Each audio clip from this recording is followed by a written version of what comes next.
Okay, hello, this is Divine Sunshine giving you some pearls of wisdom. I'll call them that. And what I've learned on the journey, because Spirit has guided me to say I need to share what I'm learning while I'm on my sabbaticals as well. And one of them is, again, I do a lot of past life regression sessions, and I love doing them because they help us to unpack the patterns. It's not more so of looking and seeing, was you Queen of Sheba, or Cleopatra, or Napoleon, or whatever. A lot of the sessions, I want to see and make sure that I'm not backing up on my baby. A lot of the times when I do the sessions are helping those to unpack patterns that they have done in this lifetime. That's mostly majority of them. That's what's been going on here lately. Less of them looking at things that happen in the past and other lifetimes.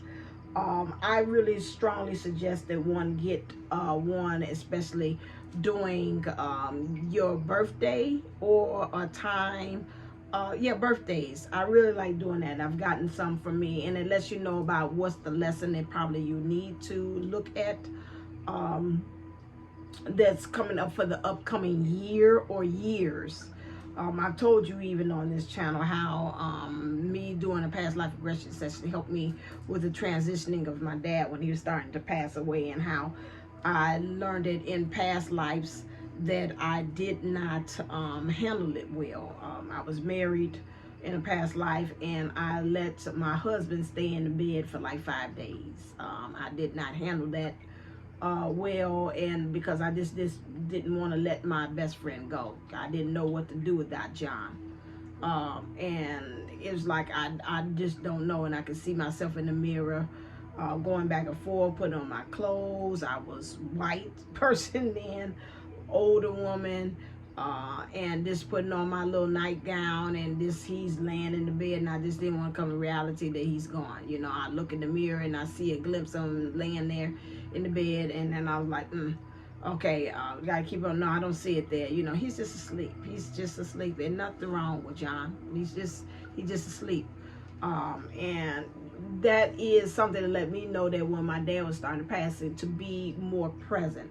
To do it more honorable, to be more in not letting the situation have a handle on me, but me having a handle on how to handle my dad's business, how I could be there for him, not checking out and say, oh no, I won't tell that. I won't tell you business about that. But not like, oh no, you look good, Dad. Oh, you looking strong, and I know that he's transitioning out to honor it and to really also to honor it, to see what it is, and to not put myself in some kind of fantasy of not seeing it. That's really what was occurring with my father at that time. And so it helped me to have more of a handle of it, how to be very honorable at the moment. And his passing, it was very helpful to me in the way I had handled it. Than me being checked out in the state of denial, thank you, about the whole situation. And that's not really the best way to be in those situations like that, because then at the way when you have grief and things and you dealing with that after they have passed, you kind of kicking yourself with regret that I should have did X, Y, and Z a little bit better, because I just was checked out and I should have been present there, and so that was helpful for that as well. So I always say for past lives, for that one, it's always good for you to look into that. But I think also when we're talking about in the twin flame community, in the spiritual community period, let me not just labelize and make that us the bad guy with that, and that's not it. But we need to kind of shift our focus of understanding that it's not all the time that us going into the past that we're looking to heal what's going on in the past. Sometimes we need to look and use those past lives and draw in. And that came to me one day and said, why don't you draw on some of these lives here to help you? All of it's not bad.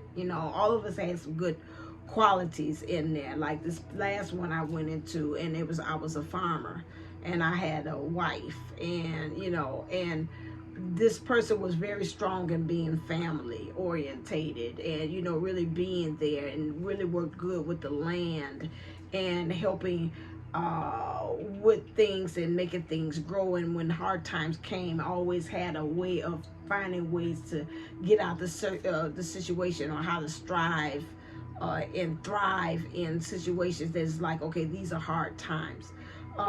Pulling on from him, his name was Tom, pulling in, and my wife was Mary Sue, something like that. I think it was something like that. And so really being able to pull on that is something that I need to pull on in times like now, when it's like, again, some things are not coming together, that resiliency from that one. And then this came to me, Spirit said, you know, you all keep on, and you know, I have talks focusing in on going back there to heal the past, but don't forget about, when you go into the past, to also think about what are some of the good qualities that you are able to pull from in order to use and help you with this one. Because that's the main reason for why you're doing these past lives too, is to see about how could you look at the patterns and use that for now, because it's already bleeding through this life. What are some of the common themes and the skills and abilities that you had? And so I will also welcome and say to get one of those past life regression sessions to look and see about what are some things that you could be able to tap into, that wealth of resources, of skills and abilities and things that you had to be able to use in this life, instead of looking at it as something that's bad or it's a curse or whatever like that. So that's something I just wanted to bring to your attention, and the pearls of wisdom to do that. If you're looking forward to be doing a past life regression session, you know, you can go to my Ashanti Wellness. It's AshantiWellness.com, www.AshantiWellnessCenter.com. For you to be able to book one, or you can just hit me on the also Ashanti Wellness Center Gmail as well, and you can get that. All that information is in the description box below. For you to book a reading for that if you're interested in doing that. Sometime I love doing that, because again, I can do that and I connect. I do it via Zoom, or if you're in the Chicagoland area or surrounding areas, I could do it in person. You could come to my studio to be able to do that too as well. But I just wanted to bring that to you, because I think we put the emphasis on there as always about healing the past, but don't forget about there's some good stuff that's back there that you maybe need to draw forth into this lifetime and to be able to use it for now. All right then, just my pearl of wisdom, wanted to drop that off to you. As always, stay uplifted, stay motivated, stay ascending. Namaste and Namago. Love you until next time.